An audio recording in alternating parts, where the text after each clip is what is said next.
Welcome to Disc 4 of the Learn Remote Viewing set with Major Ed Dames. In this final instructional DVD, you will execute 2 advanced Enigma targets. You'll analyze your data right along with the workshop class to hypothesize potential conclusions. You will then be shown how to perform follow-up sessions on elements of your site template to obtain additional information about your target to determine the answer to the question. The last 2 sessions, targets 3 and 4, will not require your participation with the workshop class, as with all other targets in this course. However, you will be informed of the cues that are utilized by the class so that you may execute the same targets for yourself or with an RV team on your own.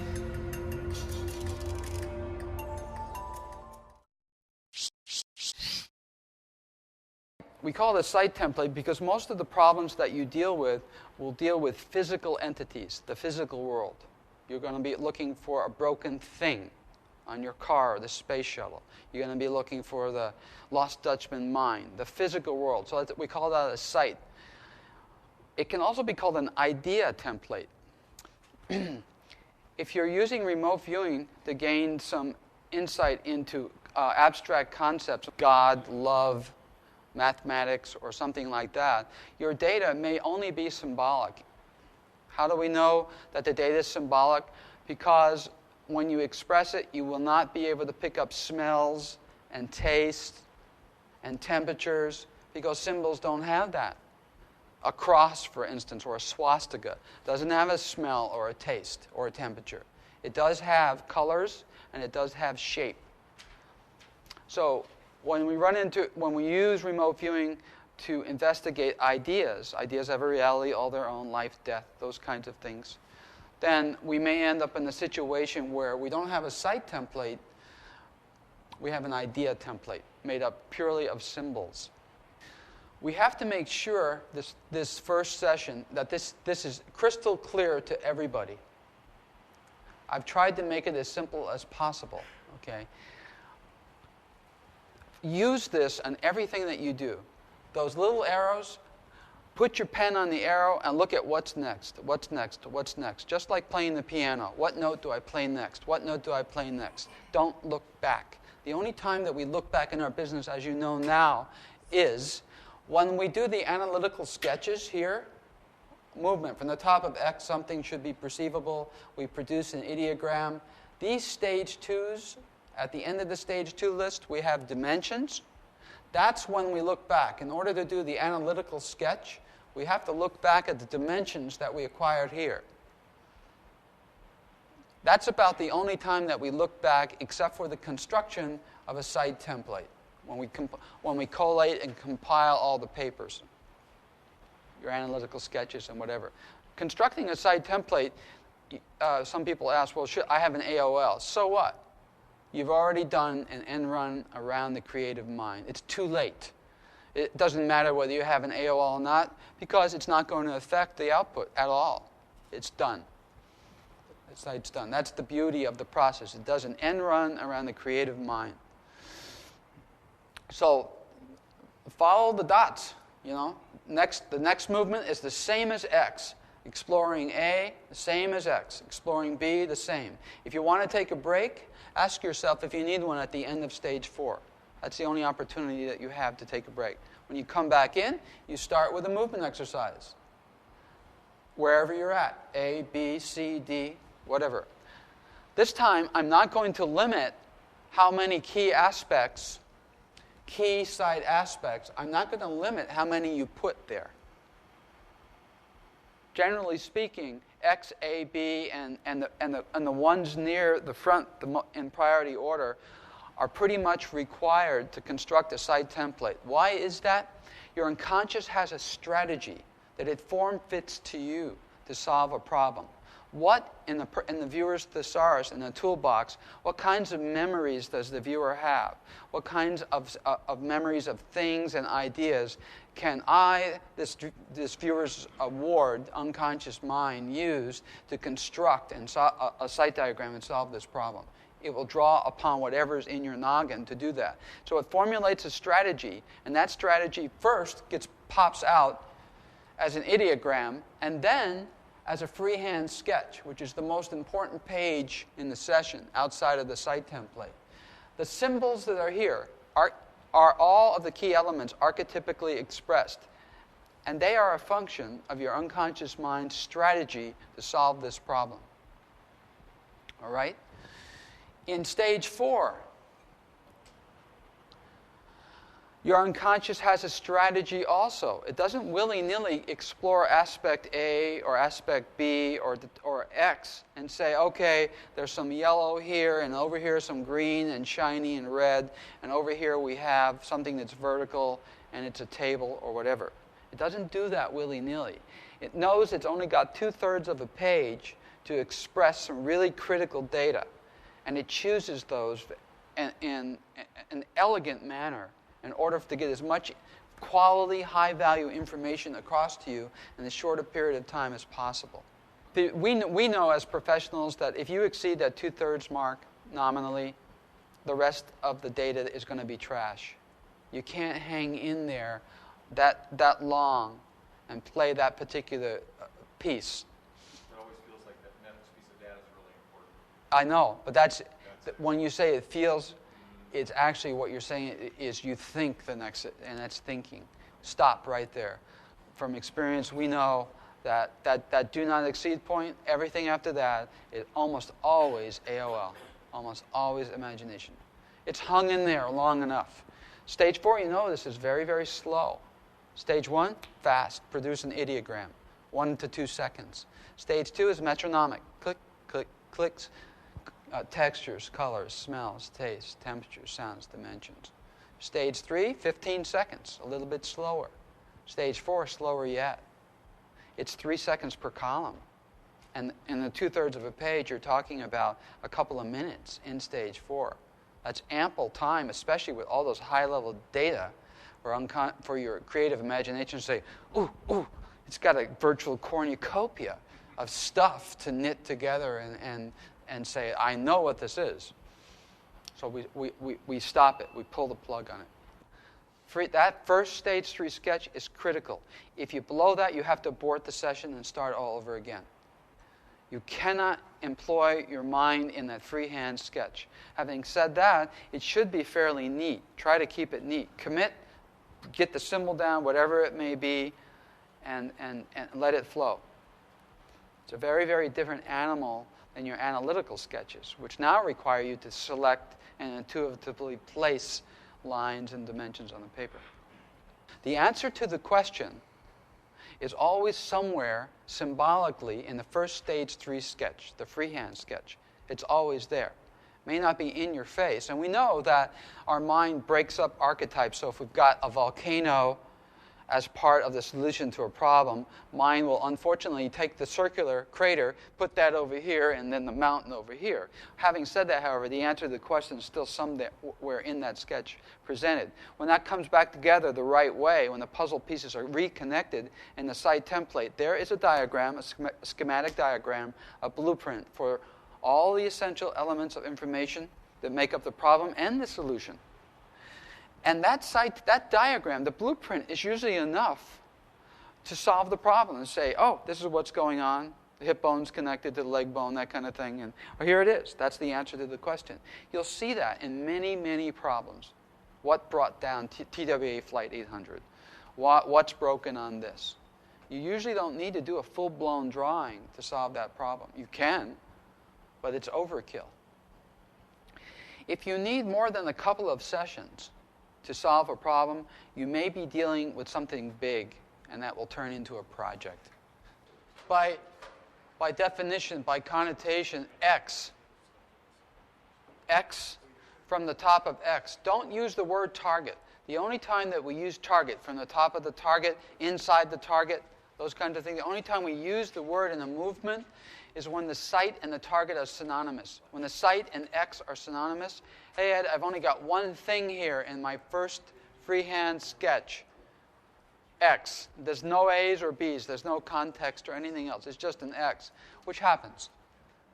Under those circumstances, you can drop the X and just call everything the target, because it's just one thing there. From the top of the target, something should be perceivable. Any other time, you have to use those square brackets which connotate a key sight aspect. X as the key sight, number one, sight aspect. A is the next one, the penultimate important one. From the top of aspect A. You don't have to write the word aspect because it's implied by the square brackets. After you hit the sight template and you go on to explore some of the elements, element 1, element 2, you don't have to worry element either. It's implied by the square brackets. The strategy that your unconscious has to solve the problem, you can't monkey with. You have no idea where you're going and how your unconscious is going to take you to the finished sight template, which is worth its weight in gold in our work. It's a jump-off point for everything else that we do. You construct a building from its blueprint. These are the blueprints. We have that. We have everything we need to get as much information as we want about the target. Cure for AIDS, you name it. That first sight template has all of the zip files we need to solve the problem. Where you go from the sight template is now your conscious awareness pops in. You can consciously select your own stratagem. Whatever is there in diagrammatic form in the sight template, you can choose to investigate. And now unconscious has done what it had to get you to the blueprint. You can turn your conscious attention to any element in the sight template now and explore it in turn. It's your strategy now. Do not go back up at any time. When we produce an ideogram, whether it's the first ideogram, which is a gestalt for everything contained at the site, kind of a big thought ball for all the elements at the site, whether it's that ideogram or it's an ideogram that's associated with one of the key aspects, don't go back up and touch it with your pen to try to grab stage 2s. Watch what happens if you touch that ideogram. If the ideogram is like a zip file, right? Okay? And I go back up and touch that. I've only touched one paragraph in the zip file. And I'm pulling out the sensory impressions that are inherent with that point right there, and I'm not kidding. Right? It's just as if you had a stage 3 of some things like that, and that's my X, and that's my A. If I go back up and I explore A and I touch that, whatever's right there, let's say A is this board right here, this dry erase board. And I go back up through a lens darkly and I touch right here, right there, and I pick up shiny and gunmetal gray and reflective. I've skewed the results. I've disallowed my unconscious from taking its strategy and getting me to know what this is by picking parts of it. Rectangular, upright, vertical, slick, white. Okay? That's what unconscious will do. If I hold my pen here and I keep going back and touching that, I'm only going to get that part. That's what literally happens when you touch that ideogram. By dint of your labor, by doing that, it's a burst transmission, and everything you need to know is front-loaded right there. You got it. You're sitting on it. You know that there's white there. You know that there's yellow there. You know this. You know that. You don't have to go back up and do that because that's what you got by doing this right here. You got a big zip file, and you're opening up here, not by going back up and recollecting a piece of the zip file. Don't go back up and touch the ideogram. If there is motion inherent at the site in any of the aspects, whether it's the target or any of the contextual elements, that needs to be expressed by a little arrowhead. Remember? An arrowhead, the direction of motion. You have to decide as the viewer, as the individual viewer, whether or not this line that you produced in one of your sketches is the boundary of a curved thing or is actually describing motion that's curved. Or both. If it's a roller coaster, you've got a fixed curved thing and something moving on top of it, which is pretty hard to pull out once in a while, but unconscious will help you do that. You have to decide, gee, is that something moving this way or is it just something that's there? That's up to you, the viewer. But if there is motion inherent in that, by all means, put an arrowhead right there to depict that. It's important.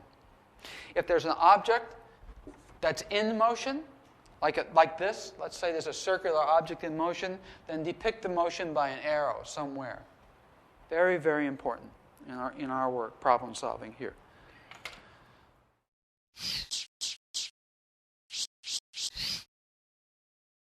the biggest problem that I see is out of structure sessions. Out of structure means you've skipped a step, ignored one, or given short shrift to one. Skipped an ideogram, which is a major error, or skipped the stage 4. If you don't do the stage 4s, the viewer can still put together a site template, but you won't have any labels. You'll just have a diagram without any labels. And think of a blueprint without any labels. It's just a bunch of symbols of things. You're not sure which is the bathroom door on the building and which is the main entrance. You just have stuff. So you need stage 4s. That's where we solve a problem. Speaking of stage 4s, it's time to put the pedal to the metal on the T column, the tangible column. From these, put something in that T column. But not just anything. I'll show you how to do something. If you don't, the T columns are empty. Many of you have a ton of descriptive sensory impressions. Colors and dimensions. The colors and dimension columns are loaded. Well, what the heck is long, wide, flat, heavy, and dense? What is that? It's a thing. Put your pen in the T column. Well, I've got a thing. A thing. Just put thing down. What's the nature of the thing? Well, it's an object, or it's a life form. If you just have thing, that's fine also. Go back to the S column. Tell me more about the thing. Well, it's also green and slick. And it's also kind of tall. Then go back to the T column. I think it's man-made. That's not a T. That's an I. Intangible idea. You can't touch man-made. So man-made in the I column. Go back to the T column again. What kind of a man-made object? Well, it's an object. Or it's a structure. Great. Go back to the S column again. Okay. It's also, well, wait. It's glassy and hollow and blah, blah, blah. Any port in a storm. Whenever you get an anchor hold, you can get an anchor hold on anything. If the first time you put an entry into the stage 4 S column, sensory impressions, 5 senses, whatever that is, it belongs to something. Your unconscious is processing the something. It's got an aspect of it, but it belongs to something. Usually that something has a form, and usually forms appertain to objects. So you've got something. Hold on to it. What's green and wide? What's low and slick? Liquid, T, liquid. Gas, whatever you got. That goes in the T column there too. I'm not sure I understand how that's not thought process. That strikes me as a logical, I have A and B and C, therefore tangible. Watch. I don't understand. Okay. Let's say this is my target. Let's say this is aspect A. Now I'm in stage 4. I've explored it already. I've done an analytical sketch. My analytical sketch may look like this.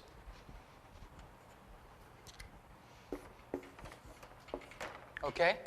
That's my analytical sketch of aspect A. I don't know it's an overhead projector, because ergo the term remote viewing. Okay, we're in stage 4 now.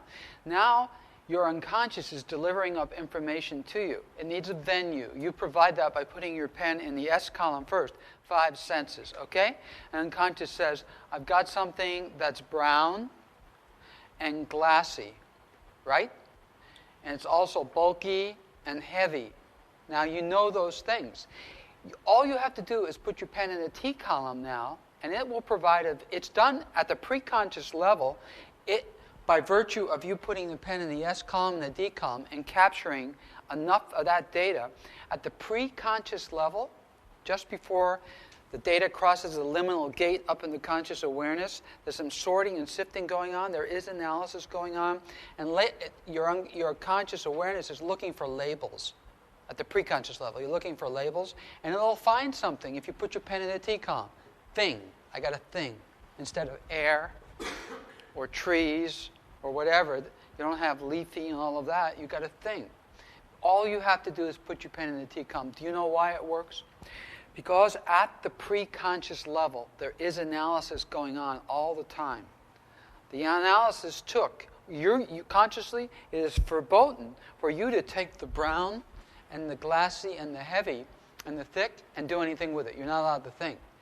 But cranking away at the preconscious level, your mind is looking for a label, and it finds something. Thing. object. It is an object or a structure. If you put your pen in the T column, that will drop out of the outbox into the T.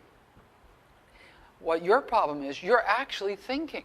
You're actually thinking, you put your pen there, and the thinking is getting in the way. Once it starts flowing, it will happen. The I column and the T column are the last column, are the last places, venues for information collection that the viewer will find, will be able to be facile with. So it is a fight. And then you have to say, well, gee, how do I know this isn't AOL? You don't. Not yet. Yeah. But it will kick in.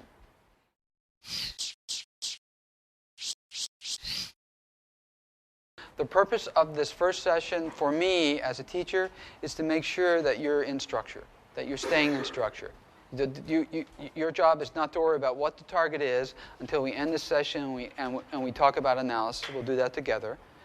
And when I'm sure that everybody's back on track, then we'll tackle a more difficult, but just as sexy a target, just as interesting a target. Okay? I'm glad you're all here. It's really nice to see you back. This is as you teach more and more skilled people, you can have more and more fun. It's like any other skill. If I decide to change the task and say, oh, that's not really what I want, I have to change the target reference numbers too, because they now become ingrained in my mind as the taskmaster with the task. When you're your own taskmaster, if you decide to put some TRNs down for, let's say, your friend's illness, to diagnose a treatment for your friend's illness, and then all of a sudden you say, you know what, I want to go back and look at the source of the illness first. You can't use those same TRNs, because you just use them to point to the treatment. Now you have to gen up a set of TRNs to point to the origin, different set of numbers. So you guys are going to have to actually solve the problem. It is soluble, or I wouldn't give it to you as a first project. Don't worry too much about solving it, but go to work, do a good job. I'm going to be looking at your structure.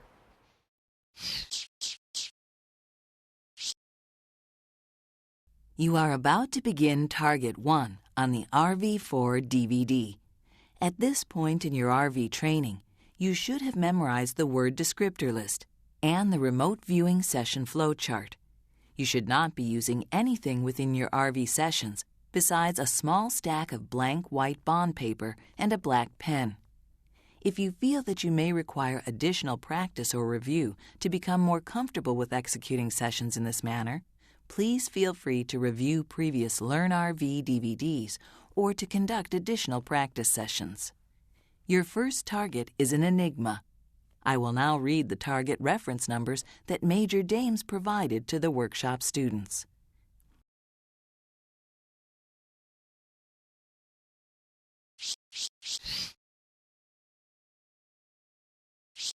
After you obtain the target reference numbers, pause your DVD player and begin the session.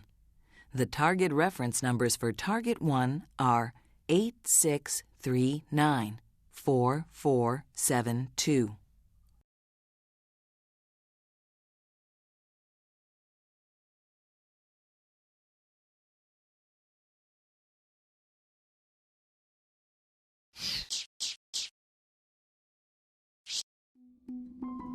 Let's continue. Please have your first completed session in front of you before you watch the target feedback. If you did not yet remote view the first target, stop here, go back, and do it now before proceeding.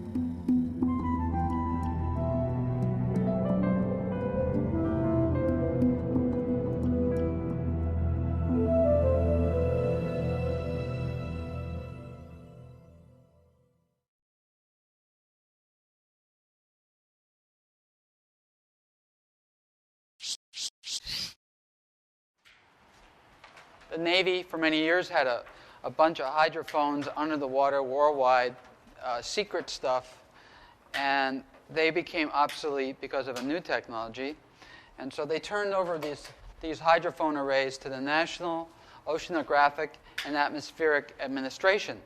The scientific community is pretty much aware of all of the sonograms and what they stand for, what makes this, what makes that. This is a blue whale. This is a sperm whale. This is this. This is a tanker.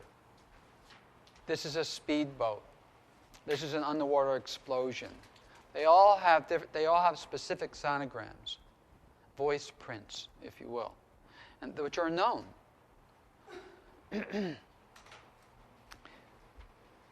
From this worldwide array of hydrophones. But there are a few, as you can see, look, this is underwater volcano, different species of whales and different water and zones. And even though the water is different temperatures and you would imagine that you have different sonograms, they're still close enough that you can recognize each of the species of whales. These are knowns. There are, however, some enigma.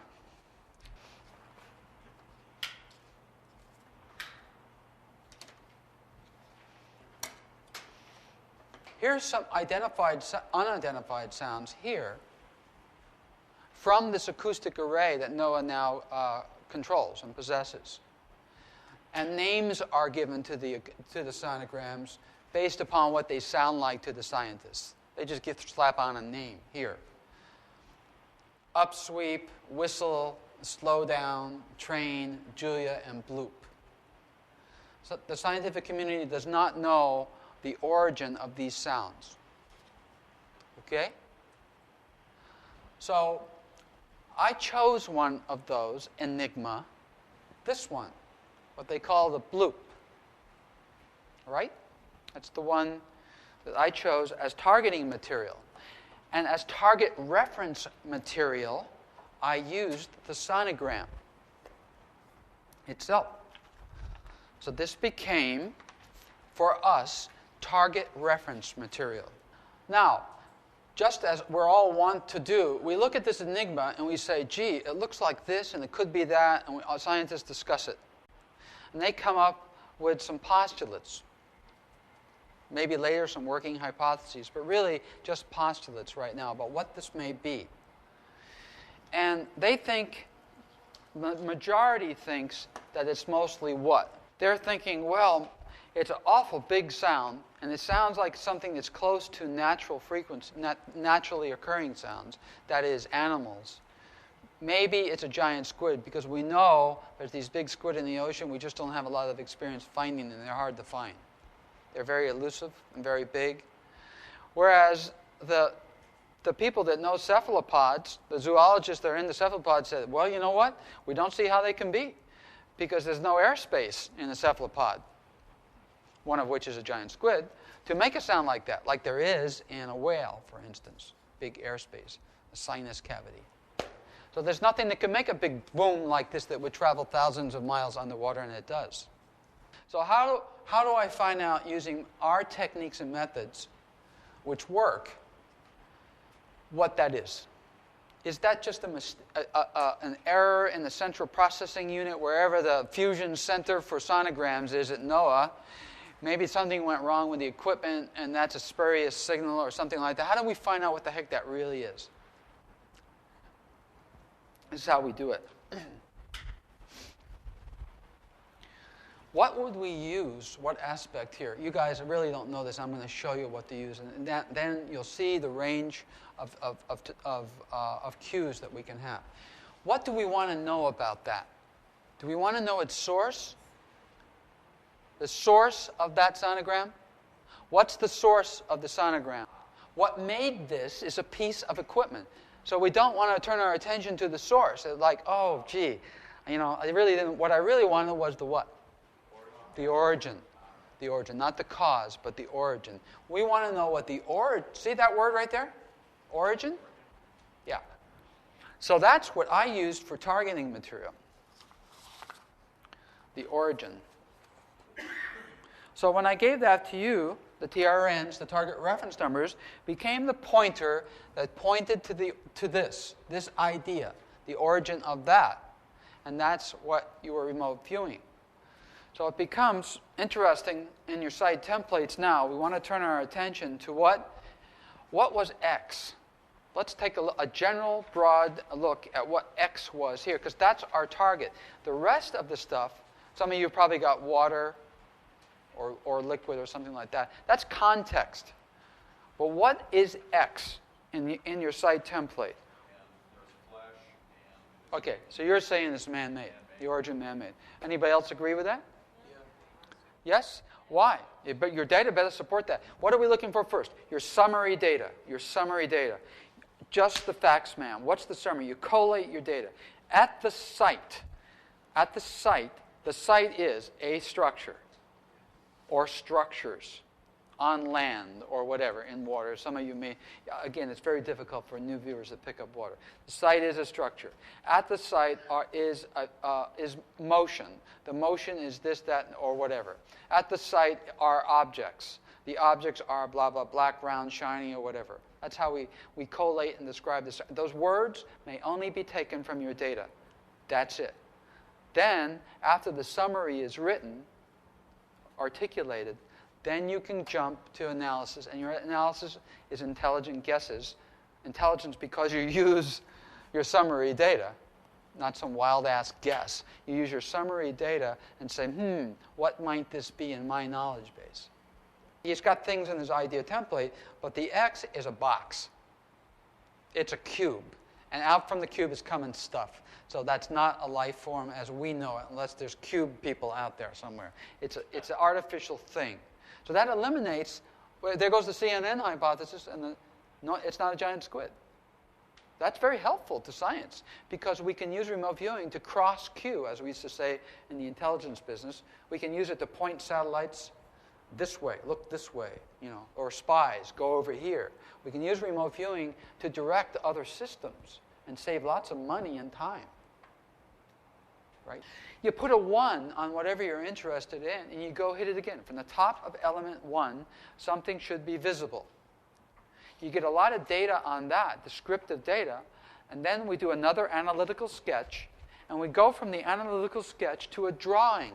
By this time, you have enough time on target, you have enough connection with the target, you've spent so much time that you actually can take a separate sheet of paper and begin to pen and ink whatever that is, whatever it looks like. Do we have an answer for the question, what is the origin? Have we eliminated anything? Yeah, we have. That's a good start. We've eliminated at least the idea that we're dealing with an animal or a life form as the origin. Okay? Because everybody's got right-angle structures as the X. He actually said it's like a big bell that gives off energy, like that. Well, that signal is heard thousands of miles, thousands of kilometers away from its source, where the hydrophones are not near 50 degrees south, 100 degrees west. These hydrophones are across the ocean somewhere else. That's a lot of energy that's putting out, a whole lot of energy. His analysis, one of the hypotheses was a big bell putting out a burst of energy.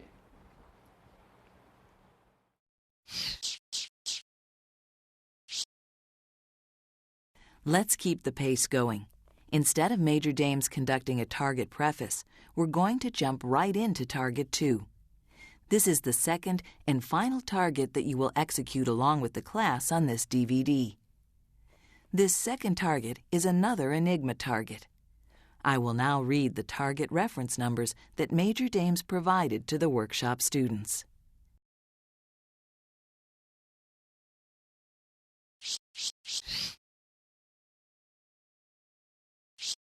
After you obtain the target reference numbers, pause your DVD player and begin the session. The target reference numbers for the second target are 5833 2774.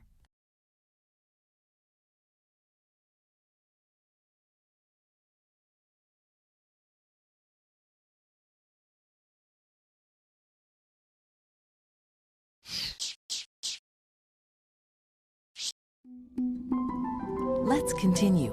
Please have your second completed session in front of you before you watch the target feedback. If you did not yet remote view the second target, stop here, go back, and do it now before proceeding.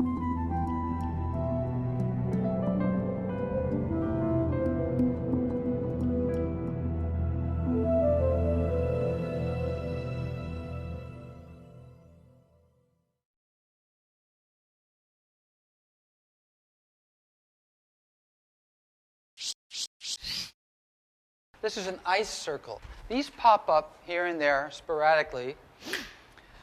Very thin ice. You can't walk on this without breaking through. And they're actually cut into the ice. They're chiseled by something which appears to be an instrument. Those are ice shavings around there. Actual ice shavings. So what did that? It's an enigma. They're field investigators and they're scientists, and they pay a lot of money to do analysis, laboratory analysis. Some of the best labs in the country or overseas if they have to. Could not come up with a conclusion about what made this other than it looked like it was cut into the ice. That's it. Their best investigators could not solve this problem. They had no idea what made that circle. Enigma. Because one of the beauties of remote viewing is that not only can it provide pieces of the puzzle that are crucial for the solution of a puzzle, but it can sometimes provide the first piece. Do we want to know what that is? Do we want to know what that is? No, we don't want to know what it is. We know what it is. It's a circle in the ice. What do we want to know? What's the question? Source. Yes. We want to know the source. So we have to set it up as a cue. So that picture becomes target reference material.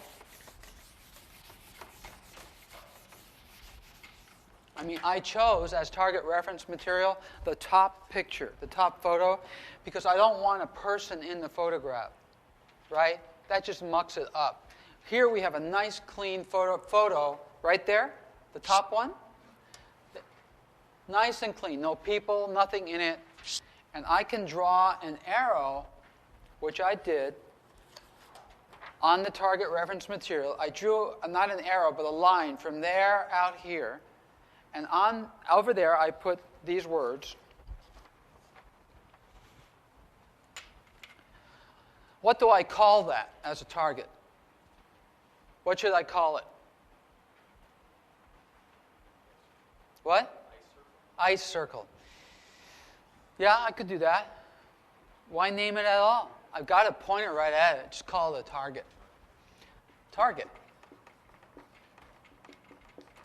I assign a couple of target reference numbers, which we did over here.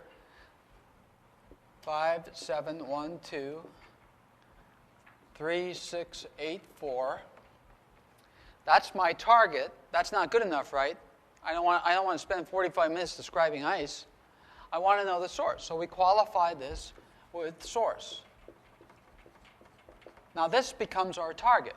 And this whole thing is what? A cue. This is our cue. Target 57123684/source. There. But now how do I give that to you completely blind? Because if you walk in here and I say, okay, I want you to write on top of your paper target 57 source, that's still not clean. You're still armed with something here that may trigger your imagination. So what we do is we take this cue and we assign it a target reference number. Right? So now it's perfectly clean. We use another pointer to point to this pointer. And we assign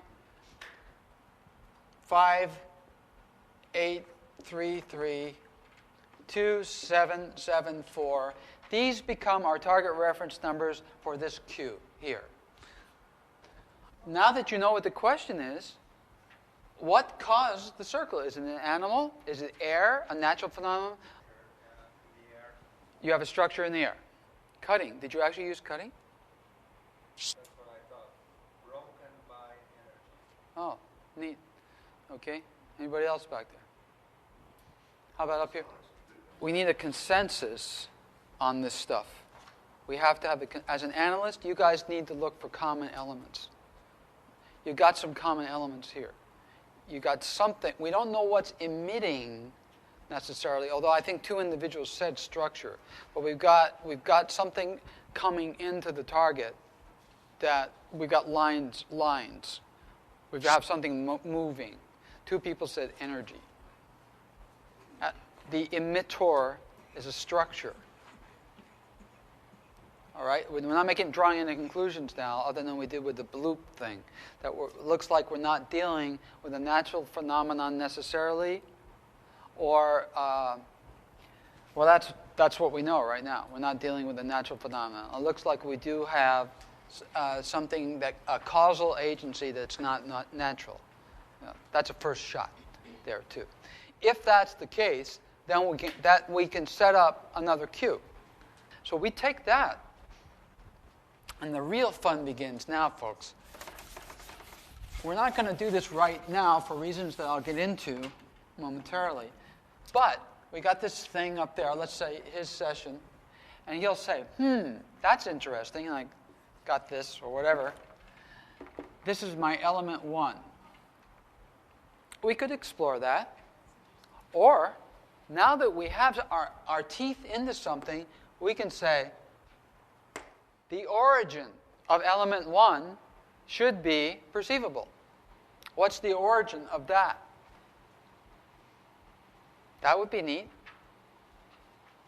If it's a bird, it goes back to its nest. If it's a Marine Corps helicopter on a special secret laser mission, it goes back to its hangar. We sketch a hangar with a bunch of people refueling and that kind of stuff like that. We do whatever is necessary. Or, if it's something else, we sketch something else.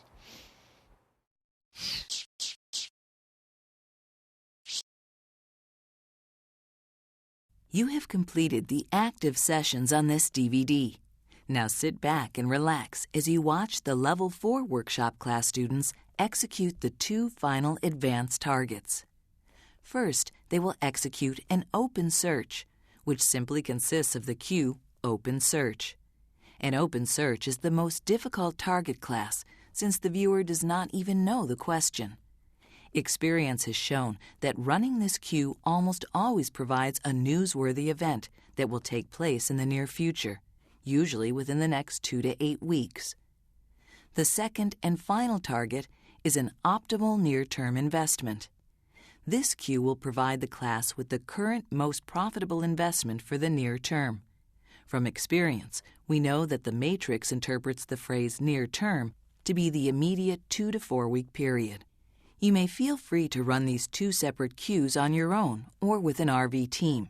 But remember, these cues produce future newsworthy events and the current optimal investment. Naturally, these future events change all the time, so your results will be different than that obtained by the class each time you run the cues. If you would like to work with other remote viewers like yourself on these targets and countless others, join the RV community free at www.learnrv.com/community.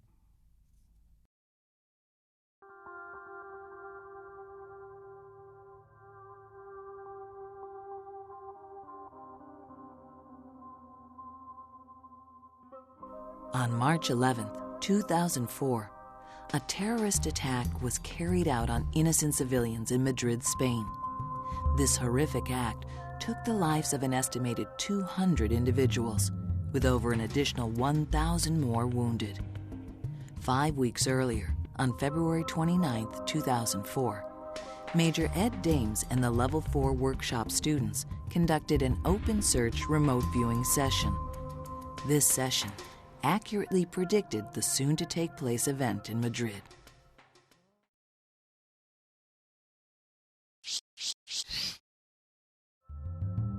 Major Dames and the RV4 workshop class have executed an open search remote viewing target.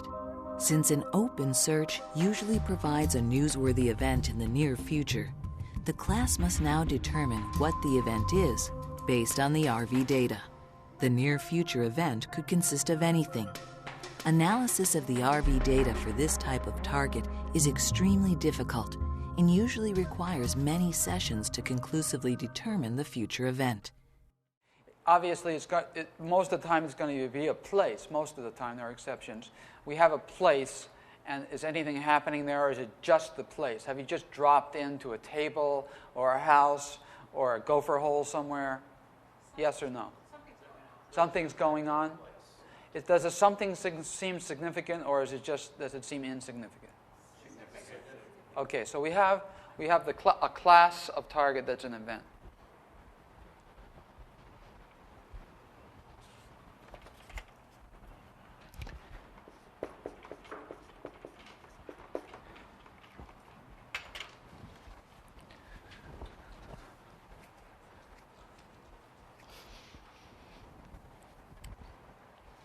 In the future?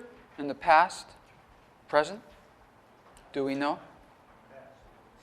You don't know. Well, there's no way to know. At this juncture, mind's outside of time.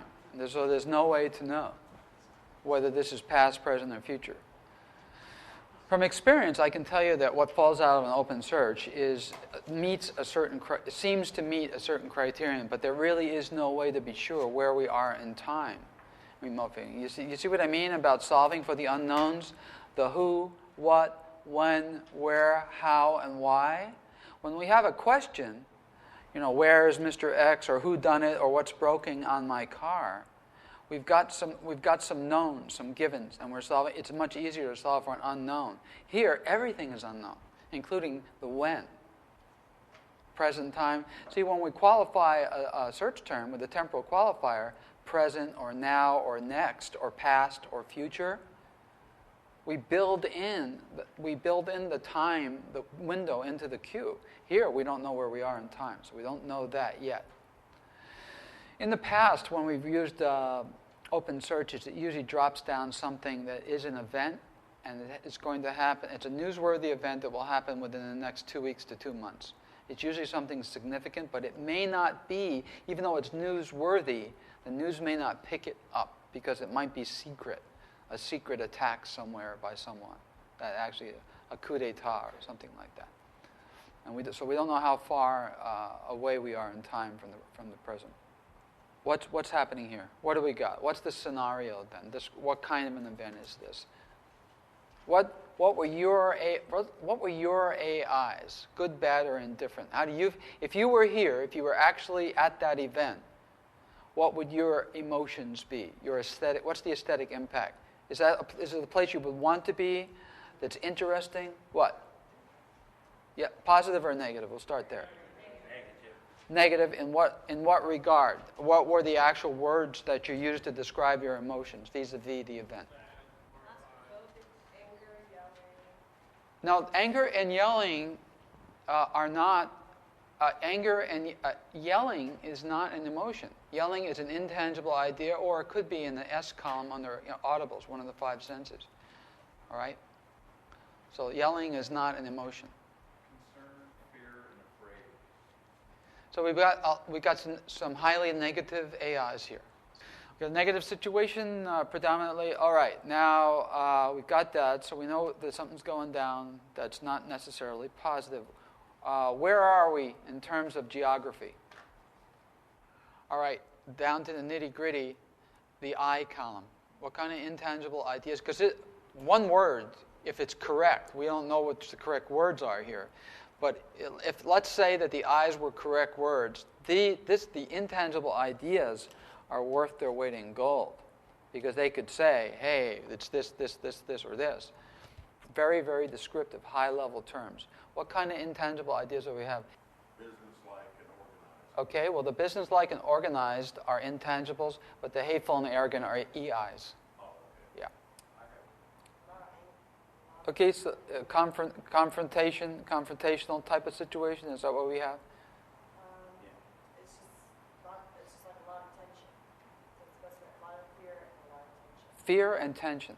That's like Okay, so what's the extent of the, okay, now how about motion? What kind of motion is going on here? Do we have bullets flying, fists flying, words flying, bombs, microwaves, anything else like that? Do we have motion here at the site? We do. What's the nature of the motion? Is it just people in motion, or is other things? Running. Running? I have a tube and I have people in a tube, and they seem relieved and content, and they're disoriented and anxious and observant. But then I have a motion above that that's going all in one direction, and I have a feeling there's an evacuation, and those people are very anxious, very. So you've got people inside something and possibly below, and they're sitting out whatever's happening above. Out of a structure towards what? Out? Towards a road or towards. And what were their feelings? Happy? Tolerant and patient. Intolerant and impatient. Okay, anybody else want to take a swag here? Yes, sir. I did get an explosion, fire. Explosion and fire. That's in your site template? All right. The person that commits the act is very professional and businesslike. What should we do next to find out more about what we've got in time and space? Let me walk you through a little step here. Take out a separate sheet of paper and write S6 at the top and put a number on it, the next number in your session. Whatever the number the IT was, make this the next number, one up. Okay. After the S6, to the right of the S6, write location flag.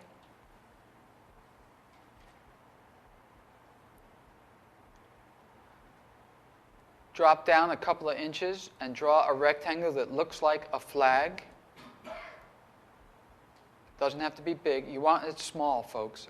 A small rectangle, because we're going to do this about 3 times on the same page. And go in here, very carefully listen to me now, and pen and ink any symbols that may be on that flag for the location. Let your hand pen and ink any symbols in the flag. Don't get your mind involved. Your hand has to do this. Don't get your mind involved. There's no thinking here.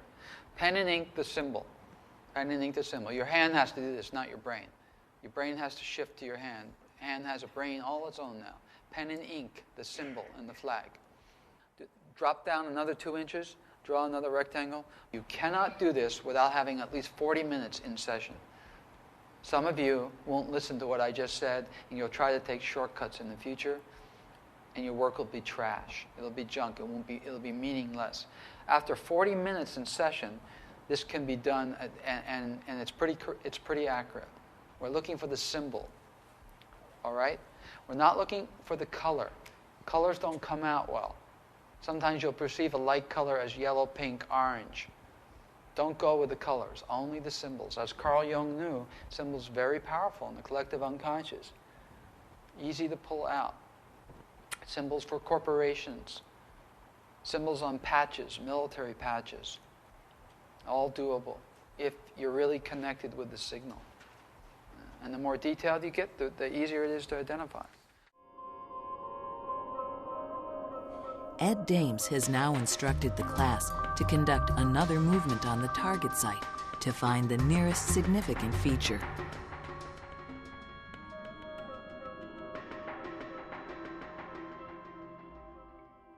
Nearest significant feature.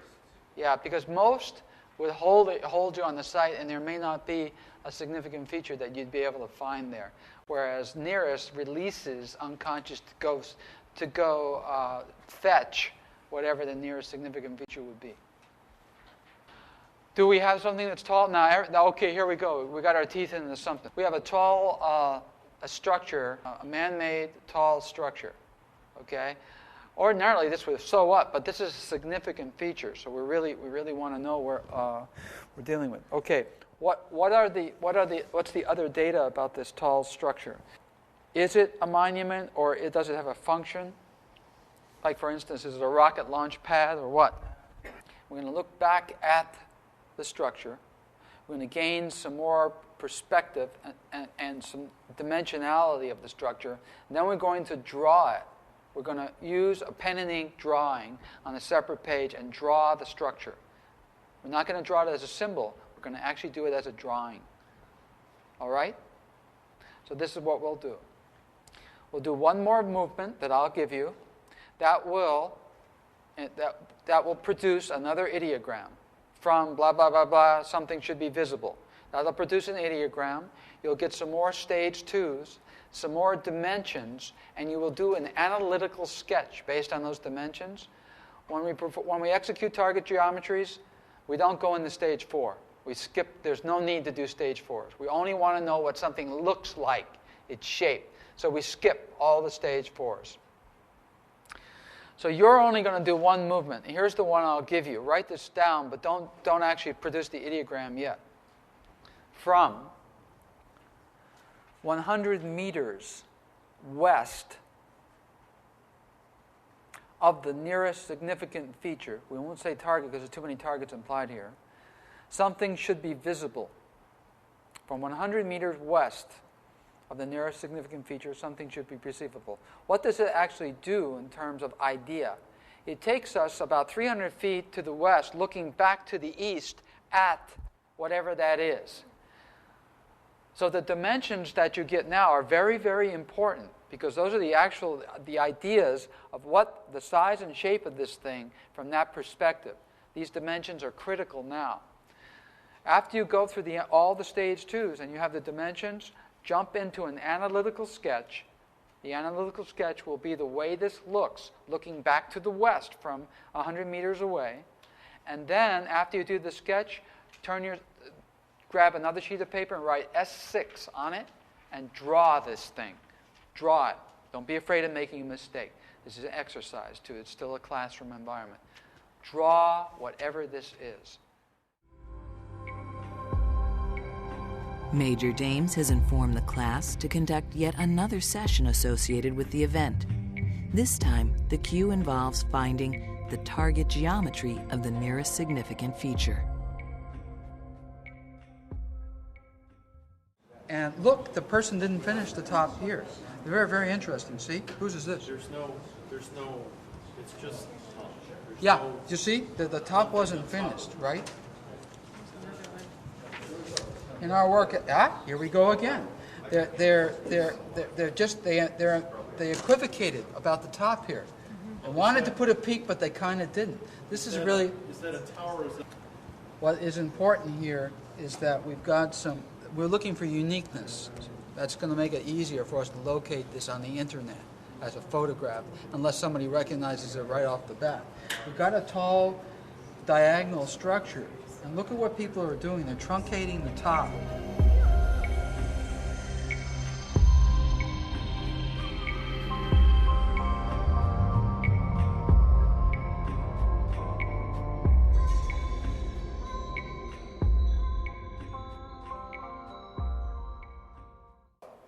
Oh, so it's a big office building with all kinds of offices, that kind of. Is that anybody else got, is that congruent? Yes. The suits. Suites. Suits. Suits. Okay. Do we have men in suits? Any other ideas? Could it be an office building? If it is, it's pretty unique, but easy because it's a significant feature. It'll be something that your unconscious gives you that you can easily find on the internet or in a magazine, or that you recognize immediately. Big Ben in London, Hyatt Regency, whatever. Something like that. It won't be hard to find because it's a significant feature. And your unconscious is your best friend. So it gave you something that you would recognize rather than the office building down here in some homogeneous environment. Do you see where we're going with this? This is why you see how much work this is. That's one of the points I want to make here. That we're trying to, as soon as the site template is through, the rest of the strategies are yours. You don't have any choice on getting to the target. But once that site template is constructed, any strategy you choose is yours. Choose wisely, because this is so much work. And all the movement exercises are a lot of work too. But you're going to get closer and closer and closer to whatever you want. It's just going to be a lot of work. The near future, by the way. Because what I haven't told you, and I didn't want to overlay you, is that the results of an open search are usually within the next 2 weeks. And they usually are newsworthy, and about 75%, 80% of the time, they do make the news. The other times they're secret. A secret cabal somewhere in Chile or whatever that's significant. The Matrix knows, but CNN doesn't. Right? This is usually what pops out of that search term, open search. It's something that's over the horizon that's newsworthy. Why that is, I do not know. I don't know why open search produces that class of data. But it's great for educational purposes, because you start from scratch and you got to do all this work to find out where the heck you are.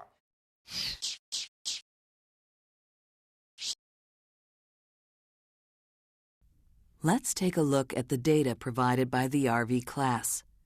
Most students received the following data in their sessions and have agreed that this data accurately portrays what was then the upcoming event. Highly negative emotions at the site: fear, terror, anger, hatred. A student indicates that he sketched a tube under the city with people moving in boxes inside it, which appears to be a subway or rail system. Another student indicated the individuals conducting the act were businesslike and organized. Evacuation was taking place with an explosion and fire. People were mostly running in a single direction. They were impatient and intolerant.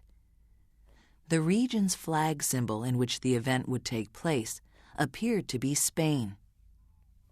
The nearest unique feature was identified as a possible skyscraper office building with a unique diagonal structure with a flat top, possibly the towers of Madrid. Though the Level 4 workshop class provided some compelling data, it is still difficult for new remote viewers to determine these types of events without more practice and expertise. Professional viewers, with appropriate follow-up sessions, would have no difficulty isolating the event and place. Let's move on to the next and final target, the optimal near-term investment session.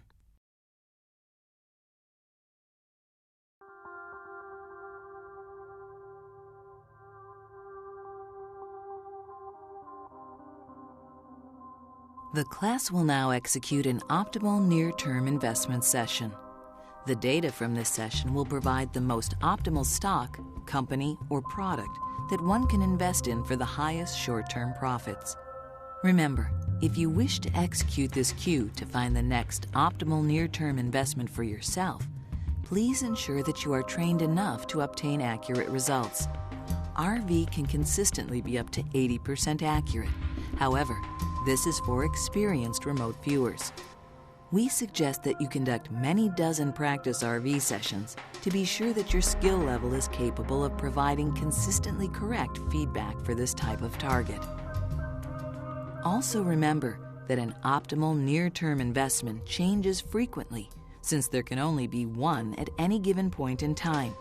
Therefore, the optimal near-term investment that the Level 4 class obtained has already changed many times since the taping of the class. Though we do not promote the use of remote viewing for profit, this is yet another example how remote viewing can answer any question you have, no matter the subject or the goal.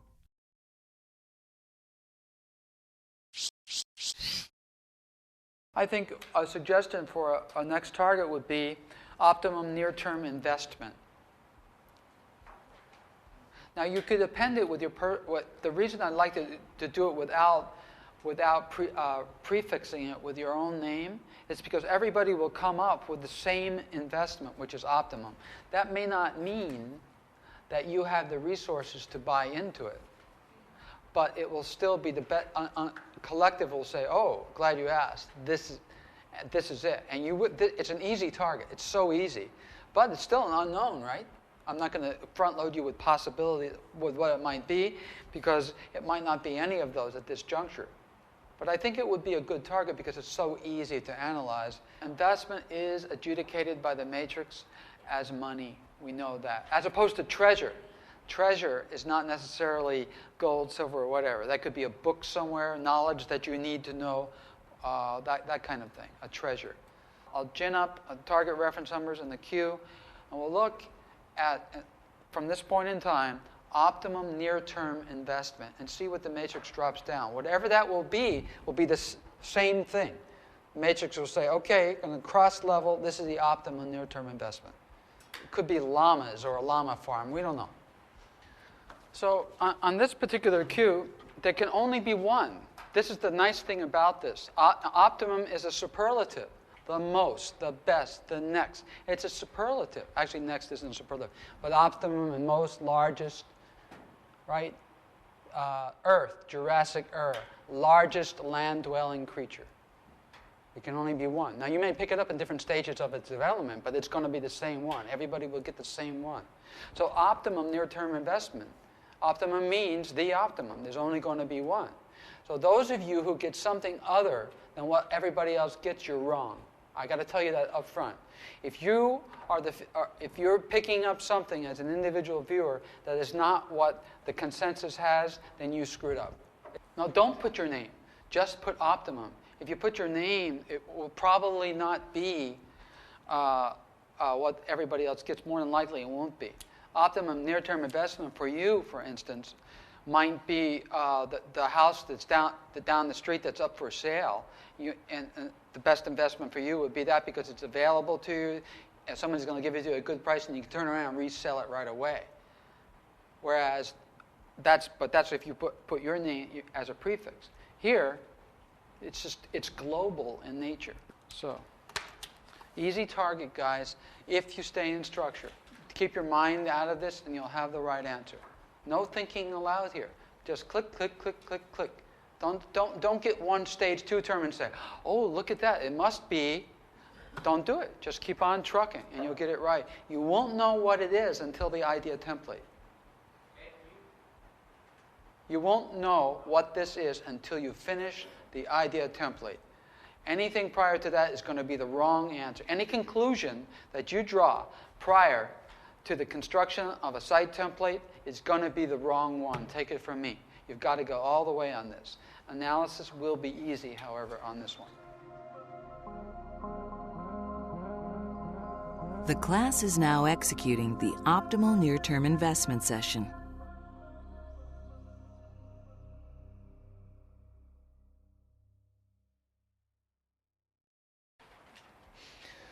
How many of you got a big circular thing? Just one big circular thing. Raise your hands. Dr. Wallace, you had a face on a circular thing, correct? What is that, pottery? No. What is it? It's a logo, I think. And what in your guess, it's a logo, okay? It might be something else. Those are the rest of you who got circular things. What did you get, Marilyn? What was yours? It looks like a mountain range too. But you know what? I could take your sketch, Marilyn, and I could show your stage 6 to somebody and say, do you know what this is? And they would all say the same thing, yes. But you don't. You know why? You're bilocating. You're so close. Your nose is so close to the grindstone, you can't see the forest for the trees because this act of remote viewing is not an analytical act. You did exactly what you were told to do. You stayed in structure and you sketched whatever it was, which was the answer to that question. But analysis, what I'm asking you to do now, which is not fair because you're still in a right brain mode, right? Analysis is left brain, which reinforces the idea that we talked about in level 1 and 2 workshop. Don't try to analyze your work as soon as you finish it. But it's funny the way this is, because if I showed anybody a couple of sketches in here, like Marilyn's, for instance, as an example, they would say, oh, that's a, but you can't see it. Is that clear? So that's a coin, Marilyn. That's a coin. Dr. Wallace, that's a coin with a face on it. It's a coin, and that face that you have on it is the face on a coin. That kind of thing there, too. So I kind of lied to you when I said everybody would get the same thing. Generally speaking, there's a number of different variations on the theme of optimum, but not that many. So generally, I would suggest that you get up and walk around and look at your fellows, your classmates' work, and come to a consensus about what may be the optimum investment, at least from this point in time, near term. Some of you, in your face, coins. Now, the coins are interesting. You could identify exactly what coins. Are they just, what color is your coin, Dr. Wallace? Huh? Yellow. What color is your coin? If that's a coin, Marilyn, and you didn't know that, anybody else would by looking at it. What color is that? Gold.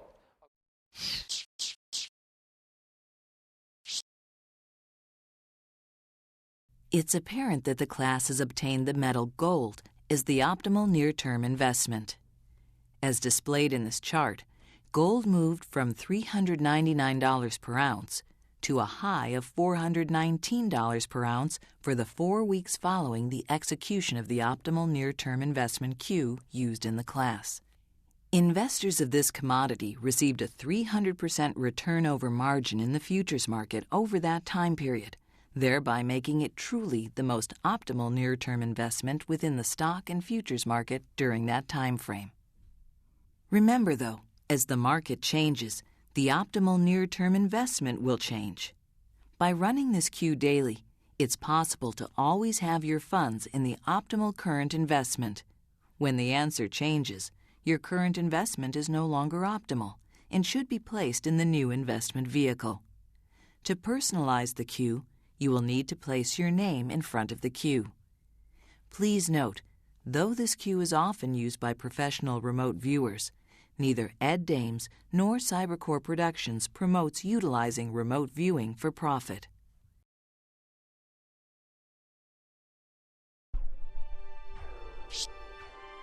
Congratulations! You have completed the Learn Remote Viewing DVD set.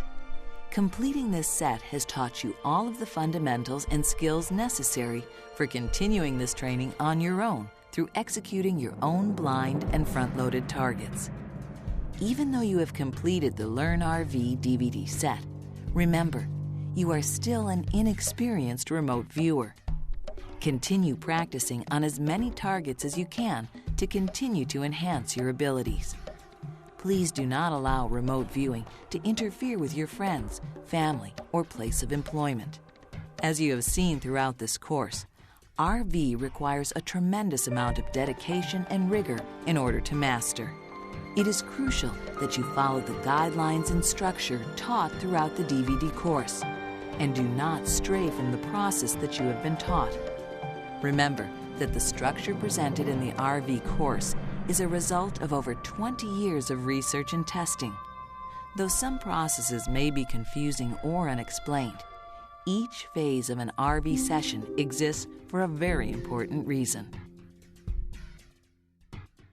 Finally, now that you're a more experienced remote viewer, you're invited to register at the official Major Ed Dames remote viewing community forums. There you can chat with other remote viewers, assign targets, trade target reference numbers, or ask fellow remote viewers questions you may have.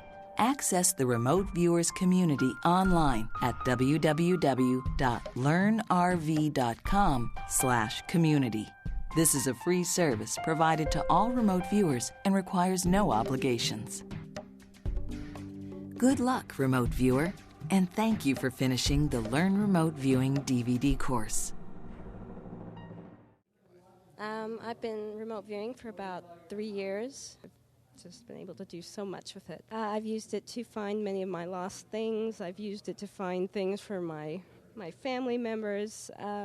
I've used it to see future events that could affect my life, could affect my family's life. Just a myriad of things.